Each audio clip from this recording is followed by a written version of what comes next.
How can you easily offend a German? Say the following 5 things that they hate hearing people say. Oh.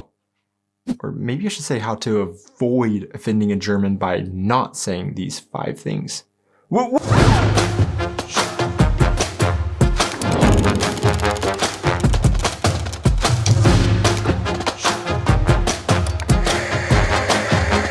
Hey guys, and welcome back to our channel. I am Donnie, and along with my wife Aubrey, we are 2 Americans currently living in Germany and sharing all of our experiences living and traveling throughout Europe. As we have lived in Germany, we have made many cultural faux pas and linguistic errors that have brought the scorn of our German audience and distraught to those that we have conversed with. Through our painful experiences, we thought that we could share a little bit of that journey and how you can avoid making these same social blunders in Germany. So, what have we learned not to say in Germany? Well, that is exactly what we're going to talk about today in our video.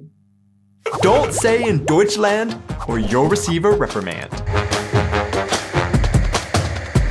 We're going to kick things off with 2 things that we have learned will bring the fury of the German population when one uses the wrong word to refer to these particular things. Well, I use a lot of emphasis when I use the word kick because the first thing Germans hate hearing people say is the word soccer when referring to what they call Fußball. I can't even begin to tell you how many conversations that we have had, but even more so, comments we have received on our videos of upset Germans going off when we have said soccer in a video and insulted their national treasure. I have read countless times the enlightened argument as to how it makes no sense to call the sport in the US where you mostly use your hands and an egg-shaped ball, football, rather than the game where you strictly use your feet and a ball. Now, we could very easily dive into the history as to why both sports have the name that they have in American English, or I could show you maps of the world that shows the US is not the only place in the world where the game with the round ball and feet is referred to as some variation of soccer. But at the end of the day,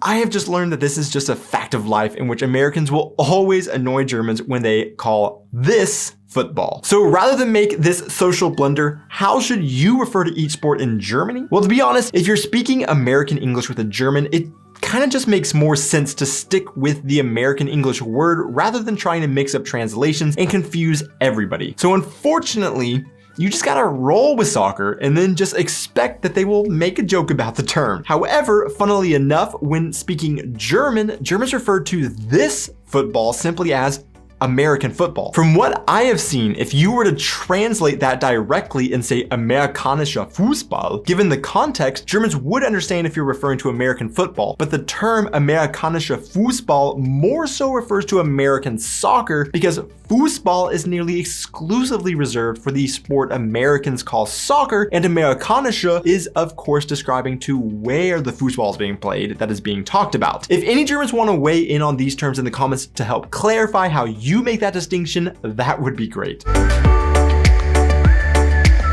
If you ask any American what they think of when they think of traveling in Europe, or specifically in Germany, one thing that they are bound to mention are the amazing bakeries. After we moved to Germany, we immediately became obsessed with going to our local family-run bakery and trying out all the assorted baked goods, and in particular, the bread. Germans are particularly and rightfully proud of their bread, and in fact, we have made an entire video on the subject of German bread where we even visited the German Bread Museum in Ulm. But let's stop for a second because I want to ask you a question. When I say the word bread, what image pops in your mind? If you're German, you may have had a bit of a mouth-watering montage of various breads play through your head. But if you're American, you probably thought of...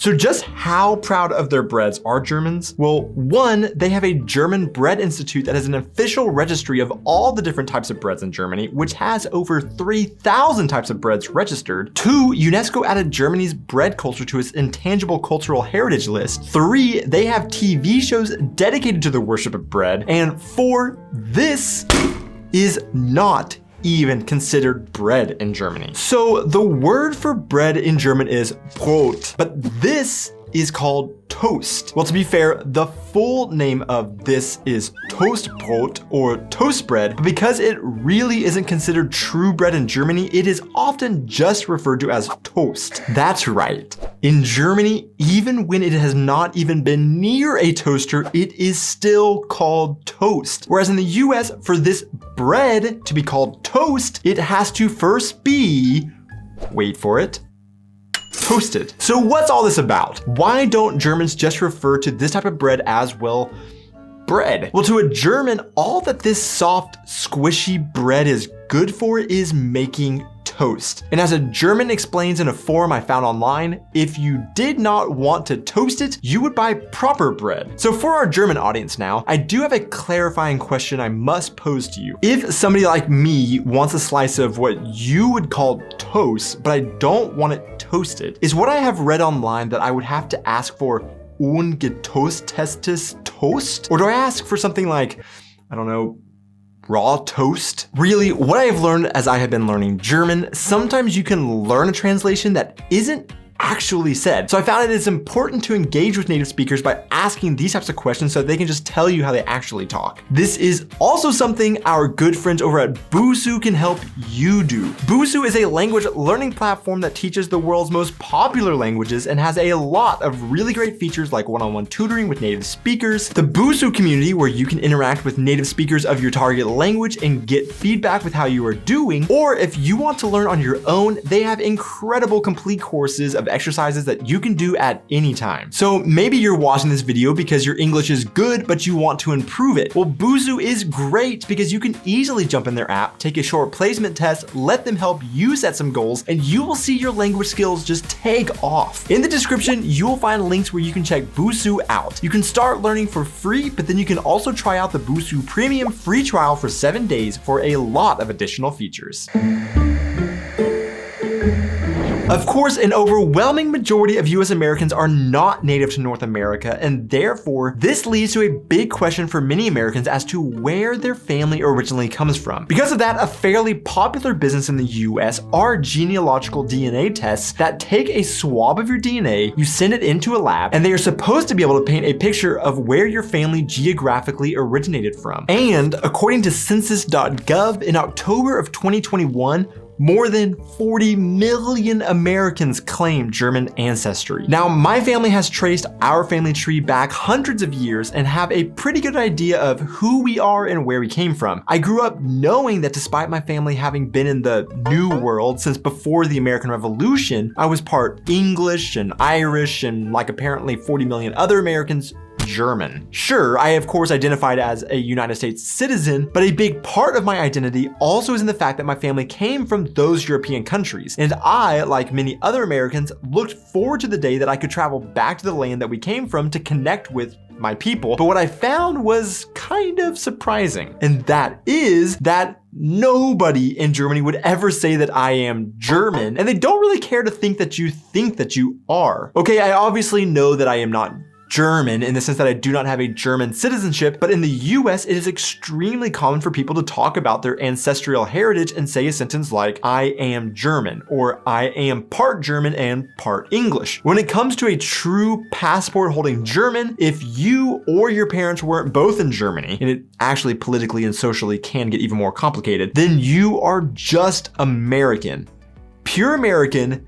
And that's pretty much it. So unfortunately, if you are American and want to come to Germany and proclaim to the Germans you meet that you are one of them, don't expect them to act impressed or that you are truly one of them. Sure, they will probably act friendly to you when you tell them you're German, but they really aren't buying it, and they don't care so much to even hear you try and claim that you are a part of them.